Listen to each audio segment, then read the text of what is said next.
अस्सलामुअलैकुम स्टूडेंट्स।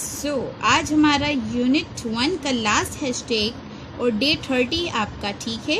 तो आज हम फॉलो करेंगे #23, ठीक है, जिसमें आपका क्लास वर्क होगा do exercise A, B and C book page 17 and हम कॉम्प्रीहेंशन भी करेंगे और आपकी प्रैक्टिस जो आपको मैं कॉम्प्रीहेंशन से रिलेटेड बताऊंगी आप वो प्रैक्टिस पे लाएंगे।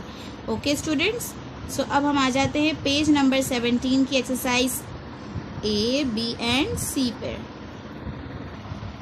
स्टूडेंट्स, एक्सरसाइज A है आपकी बुक पेज 17 की, ठीक है। Which way is the arrow pointing right, up, down, right और लेफ्ट, ठीक है। तो अब आपको ये बताना है कि ये एरो किस तरफ मूव हो रहा है, ये एरो किस तरफ मूव हो रहा है, ये एंड ये। अब आपको मीनिंग भी पता होनी चाहिए। अप मीन्स ऊपर की तरफ, डाउन मीन्स नीचे की तरफ, राइट मीन्स सीधी तरफ, लेफ्ट मीन्स बाएं तरफ, ठीक है। अब हम आ जाते हैं एक्सरसाइज बी की तरफ। अब देखें, follow the instructions, do not take your pencil off the paper. अब देखें, अब आपको क्या करना है, इस इंस्ट्रक्शंस को फॉलो करना है। देन आपको यहाँ पे एक पिक्चर ड्रॉ करनी होगी। आपको यहाँ पे देखो A point, B point, C point, D point and E point दी गई हैं, ठीक है।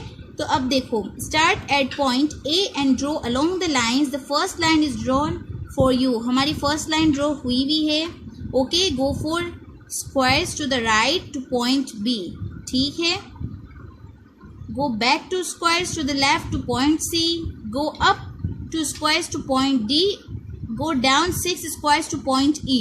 अब आपको इन स्क्वायर्स को फॉलो करके एक डायग्राम ड्रॉ करनी होगी। तो हम इसको ड्रॉ करते हैं, स्टार्ट कर लेते हैं शॉर्टकट से। Join point E to point A, तो join point E to point A, okay. लो जॉइन की, then join point A to point D, join point A to point D। Look, join point D to point B, join point D to point B। Look, join point B to point E, join point B to point E. Now look, go down 1 square and 1 square to the right. हमें एक square नीचे की तरफ जाना है, वो भी right side की तरफ। तो like this, go down 1 square and 1 square to the right. Go down 1 square and 1 square to the right, like 1 point or, then more. Okay, इस तरीके से हमारी क्या पिक्चर ड्रॉ हो गई, हमारी पिक्चर ड्रॉ हो गई काइट की, ओके। अब देखो, go 4 squares to the right to point B, like इस तरीके से। ये तो आपका ड्रॉ हो गया था। अब हमें क्या करना है, इस तरीके से हमें काइट को एक प्रॉपर शेप देना होगा। 4 स्क्वायर जो हमने ऊपर रीड किया थी पूरी इंस्ट्रक्शंस, ओके स्टूडेंट्स। इस तरीके से आपकी क्या ड्रॉ हो गई, काइट ड्रॉ हो गई, okay students. Now what is it, आप क्या आंसर लिखेंगे, इट इज अ काइट। क्या आंसर लिखेंगे, it is a kite, okay. आपकी बी पूरी कंप्लीट हो गई। अब आ जाते हैं एक्सरसाइज सी की तरफ। Game I can see in front of me. ये गेम बहुत इंटरेस्टिंग गेम है। आप इजीली घर पे भी इसको खेल सकते हैं with mother, with sister, with cousins, okay. I can see in front of me something beginning with D। अब आप इसको इस तरीके से कह सकते हैं कि मैं अपने सामने की तरफ कुछ देख सकती हूँ और वो वर्ड जो मैं देख सकती हूँ, वो चीज़, उसका स्टार्टिंग वर्ड है D। तो अब उन्होंने कहा, is it a Tariq dad? तो इन्होंने कहा, नो इट इज नॉट। मतलब उसने कहा कि D से स्टार्ट हो रहा है, तो क्या वो तारिक के फादर हैं? तो इन्होंने कहा नहीं। फिर उन्होंने जवाब दिया, इज इट अ डोर? क्या डोर है? Yes it is. Now your turn, ठीक है। तो ये बच्ची ने गेम खेली। लाइक आपके सामने कुछ भी हो तो आप कह सकते हो, I can see in front of me something start with B, ठीक है। तो कोई भी आपके सामने वाला आपसे कहेगा, is it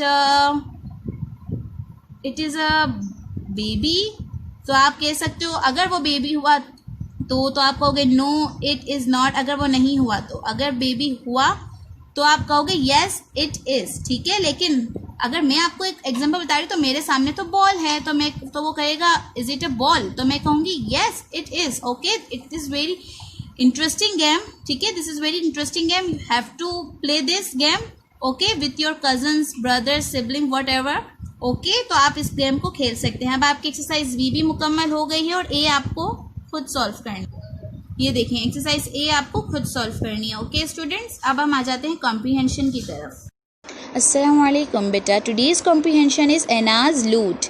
What is lute? Lute is the instrument, music instrument name. Okay. Anna's favorite hobby is playing flute. Anna's की favorite hobby थी कि वो lute play करती थी. She spent a lot of her free time playing lute. वो अपना पूरा वक्त किसके साथ गुजारती थी? lute के साथ. She started learning to play lute when she was 5 years old. जब वो 5 साल की थी तब से उसने ये lute play करना शुरू किया था. She played in her school's band और वो school band में भी play करती थी. Anna's dad bought her a lute and she started practicing every day after school. Anna's के डेड ने वो lute इंस्ट्रूमेंट खरीद के दिया था और वो स्कूल आने यानी घर आने के बाद पूरा वक्त किसके साथ? lute के साथ गुजारती थी. It was very loud. उसका शोर बहुत ज़्यादा था. But her mother never complained. But उनकी मदर ने कभी भी कंप्लेन नहीं किया. She improved a lot. उसने चलाते सीखते सीखते बजाते बजाते बहुत इम्प्रूव किया. And playing lute, और वो playing lute करती थी, has been her favorite hobby every since. और वो हर वक्त क्या लूट ही प्ले करती रहती थी बिकॉज वो इसकी फेवरेट हॉबी थी. जैसे आप लोग की भी फेवरेट हॉबी होती है, इसी तरीके से एनाज की फेवरेट हॉबी लूट बजाना थी. अब आपको ये कॉम्प्रीहेंशन कॉपी में नहीं लिखना है, आपको इसके क्वेश्चन सॉल्व करने हैं जो मैं आपको बताऊंगी कॉपी में कैसे करने हैं. आपको ये पिक्चर दी गई है, आप यहीं से इसके आंसर्स फाइंड आउट करके कॉपी में लिखेंगे. बेटा ये आपके क्वेश्चंस हैं, ठीक है. अब ये आपको कॉपी में कैसे करना है मैं आपको बताती हूँ. आपको सिर्फ क्वेश्चन और आंसर्स लिख.